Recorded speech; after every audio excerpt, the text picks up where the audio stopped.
Hi friends, మేము video start చేసి ఇప్పుడు 10 రోజులు. ఈ 10 రోజుల్లో చాలామంది చాలా అన్నారు. అవన్నీ మర్చిపోయి మళ్ళీ సిగ్గులే కూడా మళ్ళీ వీడియోలు చేస్తున్నాం. పొద్దున్నే లేచేసి బ్రష్ చేసుకొని సీదా టిఫిన్ చేసేసి సీదా రూమ్కి వెళ్ళిపోయి రప్ప స్నానం చేసేసి కూరగాయలు అయితే కట్ చేసుకోవడం స్టార్ట్ చేసుకొని పొయ్యి మీద వేసేసి కూర అయితే వండేసిన. కూర వండేసి సీదా అయితే హాస్పిటల్కి అయితే బయలుదేరిపోయినా. హాస్పిటల్కి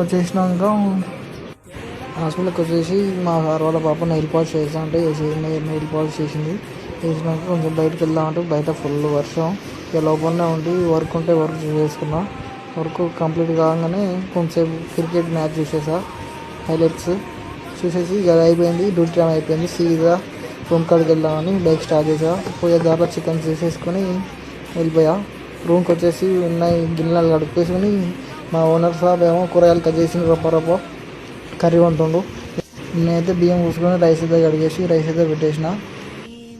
మా ఓనర్ సాబ్ ఏమో కర్రీ అయితే వండేస్తుండు. కర్రీ అయితే రెడీ అయిపోయింది. కర్రీ మొత్తం ఉడికేసింది, మంచిగా స్మెల్ కూడా వచ్చేసింది, మసాలా వేసేసినాం, అన్నీ అయిపోయింది. కర్రీ అయితే చేయడం అయిపోయింది. ఇక తినేసి పడుకున్నాం.